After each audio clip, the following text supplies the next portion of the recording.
Hey Gunpla fans, this is Striker Zero and it's time for another Gundam model review. Today we'll be reviewing the 1144 high grade Gouf from the original Mobile Suit Gundam series. Now this model came out in particularly 2001, so it's not all that impressive articulation wise, but I still feel it has a lot more character than most mobile suits. You actually have a very nice, for colors you have a very nice blue, black, you got the pink for the mono eye, and you also have some orange and touch of gray mostly for the backpack. Let's see, let's get to the articulation. Head will nod very little, mostly because, I'm guessing because of the front piece, but of course it will actually rotate a full 360. Arms will also rotate a full 360. The shoulder piece can actually move separately, so you can get the arms about that far. Arm will rotate above the elbow, bend at one point. The hand will rotate and wiggle a fair bit. Waist articulation, he doesn't have waist articulation on the outside, but on the inside you can tell. It's like so, and his arm just fell off. And moves a fair bit of motion. Get back on there. Alrighty. Leg will go forward a little bit. Back. A fair bit. Much further back than front. Go in and out a little bit. It is double jointed, but it's not all that much. As I said, there's more movement down at the lower joint than the upper joint, but The foot will go side to side, forwards a fair bit, as well as back a little. Yeah, not that much.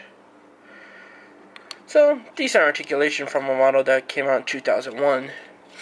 And now for the accessories. Well, first accessories actually, it's Gatling hand.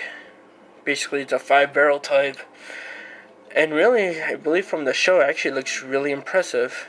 I believe it's 75mm. I could be wrong. Yeah, it's 75mm. You also have a decent shield, which just snaps onto the back. Now that shield actually has two purposes.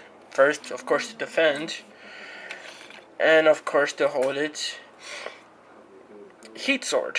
Now, actually, I painted this one because it was just a solid black. And I painted it orange. It looks pretty decent, and it goes into the right hand like so.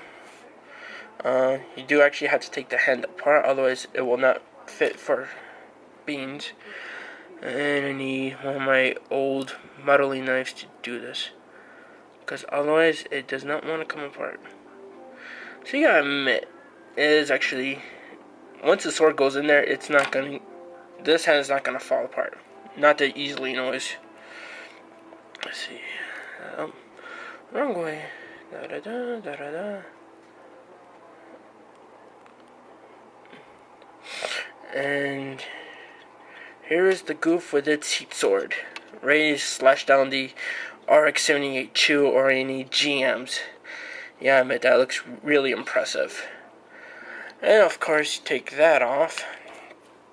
You also got the 120mm machine gun. Let's see, something's not coming right. Oh, there we go. Very nice machine gun. It is drum loaded on the top, and I did actually paint the scope, but you can't really tell just because it's too dark. And now for its final weapon, one of the coolest weapons I've ever seen. First, you gotta take this apart. Da-da. Now, folks, when you're taking hands apart, this works well. So does a small flat-headed screwdriver. You use a box cutter or anything else like that, you cut yourself open. Guess what? It's your own fault. Crud. Come on. I'm pretty sure I didn't. If I glued this together, I'm gonna... No, I didn't.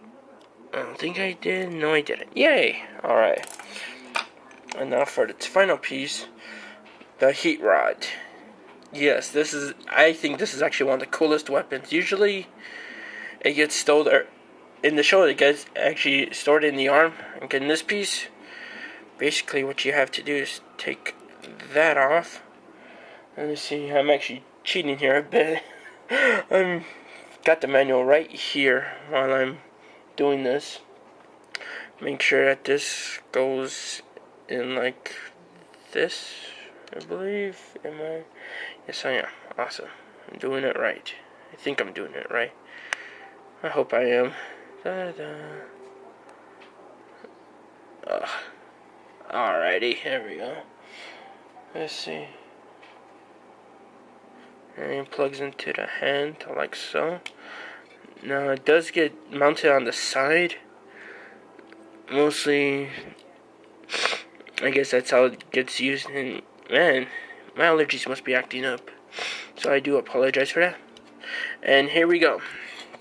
The Gouf armed with his heat rod. Very nice. It's got a nice classic look. I guess that's where they got the idea for the Epion's heat rod.